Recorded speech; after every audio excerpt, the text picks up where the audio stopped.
Welcome to another episode of I Speak African. I'm your host Yanu, and today I'll be discussing the tumultuous relationship between Nigerians and South Africans. But before I start on today's episode, I want to talk about Heisman Trophy winner Travis Hunter. And those who are not American or not familiar with American football, the Heisman Trophy is a trophy that you win in college football if you're, just a very outstanding college football athlete. So Travis Hunter plays for he currently plays for Colorado, and this season he was just phenomenal. He was amazing. He was having interception after interception, touchdown after touchdown. But my criticism isn't about how he plays football because he plays it very well. It's about the girl that he's with. Now, I recently saw a video of them on Instagram where they were wearing like these matching Halloween pajamas, and in this video, the girl's saying she's recounting about how when they first met, and she's saying, "Oh, when we first met, he was not my type." And if you look at the video, you can tell that he was. It was the comment she made was very hurtful.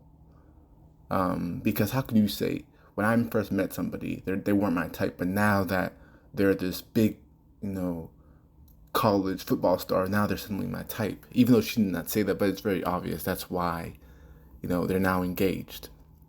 Now, Travis Hunter is about 20, 21 years old. He's still growing both physically and mentally.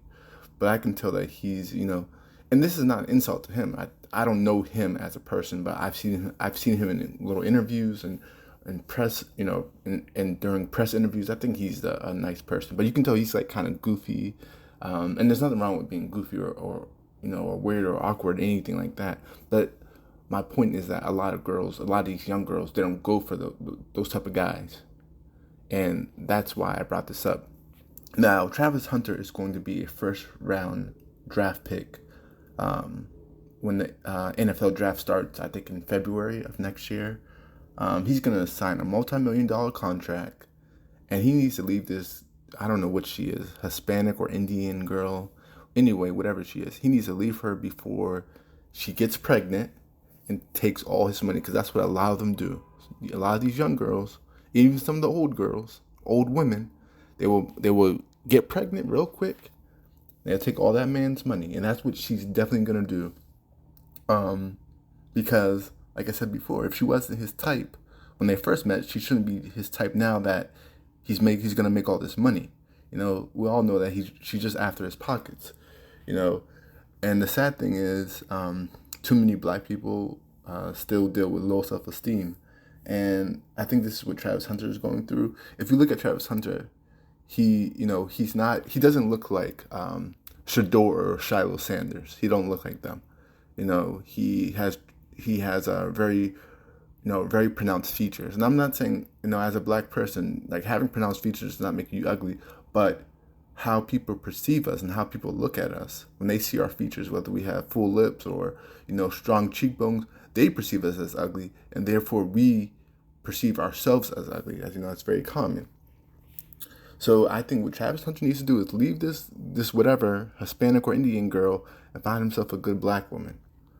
Now this is another case that's very similar. It's about this white basketball player named Kyle Flipowski, and he plays professionally, or he played professionally for the Utah Jazz, but now he plays for their G League affiliate. Now he is currently engaged to his ex babysitter or former babysitter by the name of Caitlin Hutchinson, who is 7 years older than him, and very similar to Travis Hunter. This girl was not interested in him until he became a star. So when Kyle was at Duke and he was making waves, that's when the girl started really looking at him. And then right when he got into the NBA draft, that's when they got engaged, or I don't know, but they're engaged now. And even his mother has come out, and she came out publicly, and she spoke to various news outlets, and she was like, yeah, this girl has been grooming him since he was in high school, And it's crazy how a lot of women aren't even trying to hide the fact that they're gold diggers. They're just so blatant about it. But you, I'm not gonna put this all on women. Men are making the decision to be with these women. Like, if you're not smart enough to see what's right in front of you, then that's your business. People are gonna take advantage of you.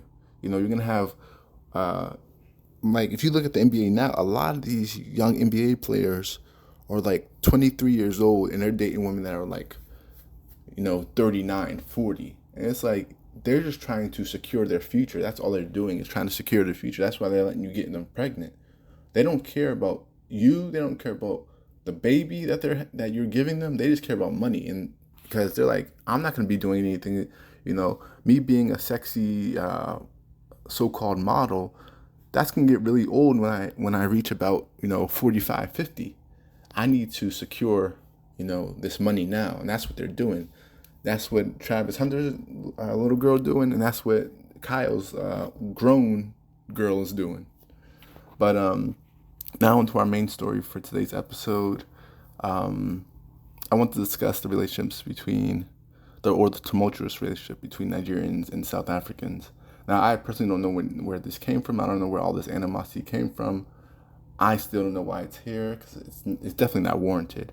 Now, I remember when this was like 2009, a movie came out, and it was called District 9. And it was about like aliens and like these bug aliens in South Africa. And I remember when that movie first came out, it was very funny to me. And even though it wasn't a comedy, it's actually a sci-fi movie. But there's one scene in the movie that now that I reflect on it, it's a very, the scene is very profound, because it shows how South Africans view Nigerians. So in the movie, the guy transforms into a bug, like a bug alien, because his DNA gets mixed with theirs, and he transforms. And while he's slowly transforming, his arm becomes a bug's arm. And there's this Nigerian drug lord who orders all his men, and this Nigerian drug lord lives in like, whatever, like the cut. He like lives in like, whatever, the crazy, like the really, really crazy part of South Africa. I don't know if it's in Johannesburg. I don't know if it's supposed to be in Soweto, but he lives like in this crazy place. And he's telling his men, he's like, find him and bring him to me. So when they bring him to me, he's like, chop his arm off, because I want to eat it, and I want to use juju to gain his powers. And when I watched that movie, like back then, I was laughing at it. But because it depicted Nigerians in such a bad light, the Nigerian government banned that movie from Nigeria. So District 9 was never shown in Nigeria. And this is way before like the first xenophobic attacks happens in South Africa. Now, many South Africans will use the excuse that the reason why they harbor such ill feelings towards Nigerians is because Nigerians sell drugs, and it's poisoning the country. So to that I ask, like, who was selling drugs before the Nigerians came? Because Nigerians didn't just all poof come in one day, and then drugs got flooded throughout the whole entire country of South Africa. So who was selling drugs before Nigerians came to South Africa? And I know who was selling drugs. It was the South Africans selling drugs. So that's in every country. You go to any country in the world, the indigenous population are the ones who are doing all the corruption.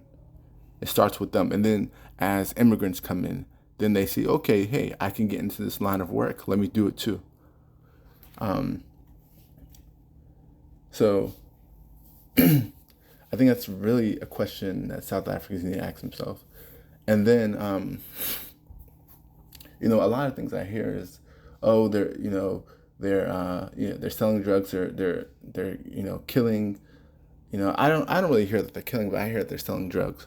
But it's like, what about all, who's making all the counterfeit foods and like sodas that are being sold in spaza shops in South Africa? And for those who don't know, a spaza shop is just like like here 7-Eleven or a little convenience store. That's what a spaza shop is.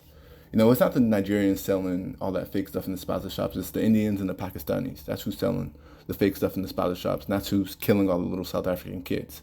We're not, Nigerians aren't selling, fake stuff in spaza shops, And then So that's the first lie. And then like another thing is like when a South African has a child with a foreign black, as they call it, they call it a very derogatory term, which is called kwere kwere, or I think I pronounced it right, kwere kwere.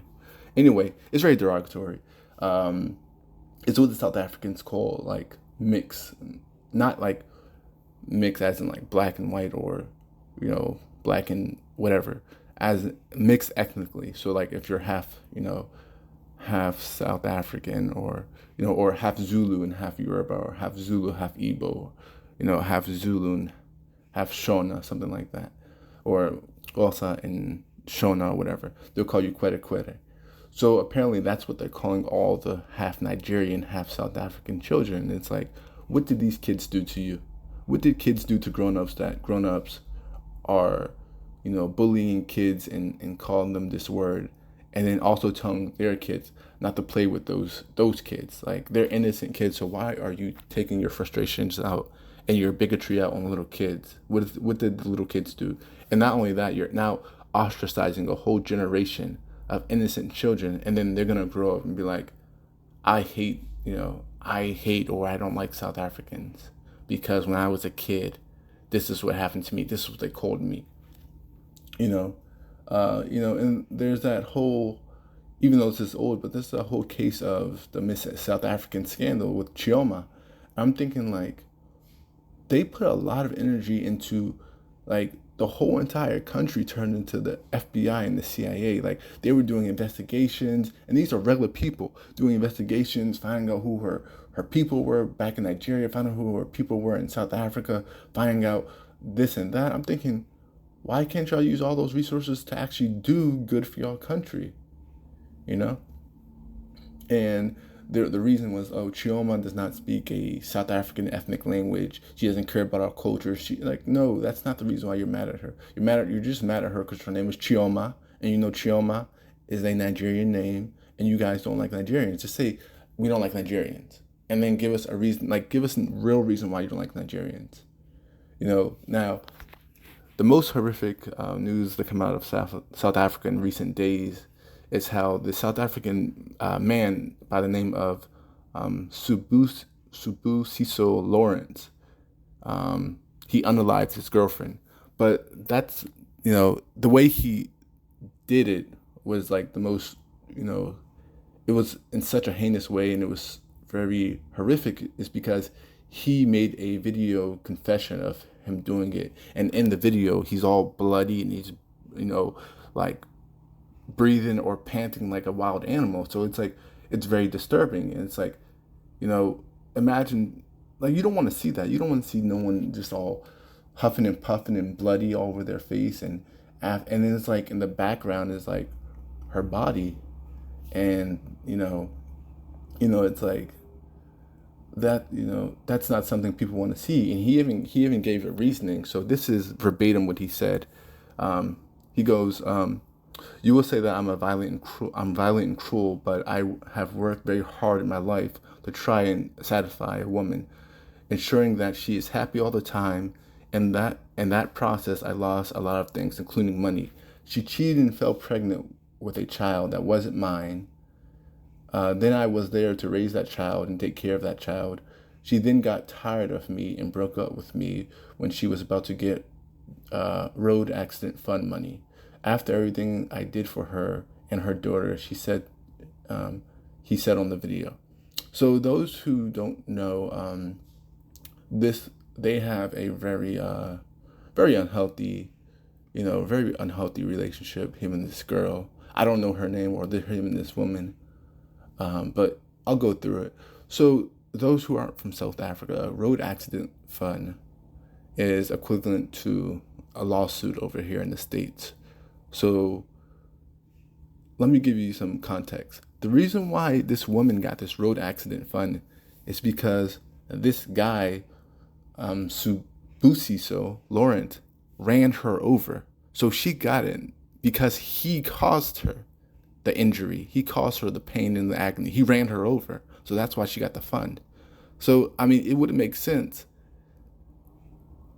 to leave somebody to like just, disappear from somebody's life, that they try to run you over with a car. So that's why she was awarded the money. As I said, it's very obvious that these two people have a very unhealthy relationship. There was even a time when Sibusiso and the woman had broken up, and I don't know the relationship. I know a lot of people on social media don't know the relationship, but they were broken up, and they went out. Like, I don't think it was like romantic. I don't know. It could have. I'm gonna assume it was platonic. I don't know. But anyway, they went out, and while they were out, the woman decides to make a video. But not only did she make this video, she sends it to his current girlfriend, and then the current girlfriend sees this, and she's like, "Oh, he's cheating on me." So the current girlfriend breaks up with him, and I saw a lot of people on social media justifying what he did. You cannot justify. Yes, she was abusive to her. They were abusive to each other. He was abusive to her, but you can't justify what he did, unaliving her because she did all that stuff. At the end of the day, what he should have done was he should have just cut his losses and just got, just cut his losses and found it. Like the same way he found the girl that she sent the video to, he should have cut his losses. Like, I'm not dealing with this kind of emotional abuse anymore. I'm done. And he should have just left her alone. Like, he did not have to do what he did. And I saw a lot of people, praising him. And it's like, yeah, you're a hero and, you're a real man. And it's like, no, he's not. Now this is the problem that lies within the South African government, that allows not just the government, but also the people. Gender-based violence in South Africa is an epidemic. And the government does not, they know what's happening. They don't care about it, obviously, but they want to blame Nigerians and other Black Africans for all their problems. As these like heinous, and this is not the first time I heard of a South African man, unaliving a South African woman with, like a machete or a knife or, an axe. I think I even spoke about that in a previous, my first episode or something, like an axe, like all these, crazy barbaric weapons that, this is not a movie, but, so this is not the first time, but like, there needs to come a point in time when the South African people look at themselves and actually admit, like, we are the problem. It's not the Nigerians. It's not the other Black Africans who come here to look for a better living. It's us, and we need a change. And the reason why such heinous acts are able to continue in the country is because, Black women aren't valued in South Africa. It's, they're not valued. And also, you have many women who are also at fault because they protect these violent men. Like, they protect these violent men who happen to be their brothers, their fathers, their cousins, or boyfriends, and they protect them. And also, you have government officials who also protect them because, they're probably like, well, I used to behave like that when I was younger. So, they're going to look the other way. And that's why, that's what really needs to happen. And many Black South African women need to keep in mind is that, keep in mind that, that this can happen to you too. It's a lot of people think like, oh, it's not going to happen to me, or it's not going to happen to somebody I know or love. And doesn't mean just because it has not happened to you does not mean that it cannot happen to you or somebody that you love. So you need to be careful, be wary of that too. And what's so ironic about the South African behavior towards Nigerians, is that Nigerian people and the Nigerian government during apartheid paid what is known as the Mandela tax to help liberate the whole entire country of South Africa, including the overwhelming Black majority of that country. And look how they treat Nigerians now. you know, uh, and even Madiba, Nelson Mandela, even praises, in one of his speeches, he praises the Nigerian government. And he's like, if it was not for Nigerians, I would not be here today. I would still be in Robben Island, you know? And so, with that being said, I really hope that Black South Africans come around and realize that Nigerians are not the problem. Other black Africans who come there, whether they're from Zimbabwe or, Ghana or, Mozambique or wherever they may come from, they're not the issue too, or Congo, they're not the issue too. Like, you guys gotta look in the mirror and admit that you guys are the problem and you guys need to fix the problem. But and also realize that we're not your enemies. We aren't. But thank you for tuning in to another episode of I Speak African. Please like and subscribe to my page so I can create more content. Also leave comments and reach out to me at ispeakafrican12@gmail.com. You can listen to these same episodes on Spotify. Thank you and stay blessed.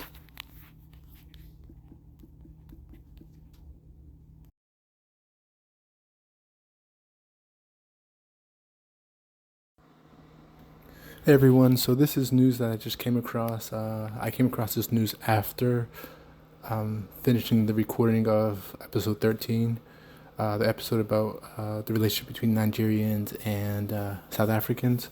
So what I did not mention, or I failed to mention because I didn't have this information at the time, is that Newsroom Africa did an interview with Sibusiso Lawrence's, and correct me if I'm pretty sure I'm mispronouncing his name, but Sibusiso's father, and according to the father, he was actually engaged to the woman, and the woman's name is Ntobeko. So Siso paid Lobola. Both families recognized their union. Correct me if I'm wrong. I think in South African culture, when you pay Lobola, you're traditionally married. Again, correct me if I'm wrong, but he paid Lobola. Both families recognized that they were engaged or married. But what he also mentioned is that days leading up into, his vicious attack and unaliving of Ntobeko, he was displaying signs of depression. He was giving away all his wifely possessions, like just giving away his, like the father even said he gave away a truck or a car, and, I just want to reiterate a point I made in the previous recording, that what he did to Ntobeko was wrong. Like, there's nothing that she could have done that would have justified what he did. And, although he made allegations that she was using him and taking advantage, that still did not justify what he did.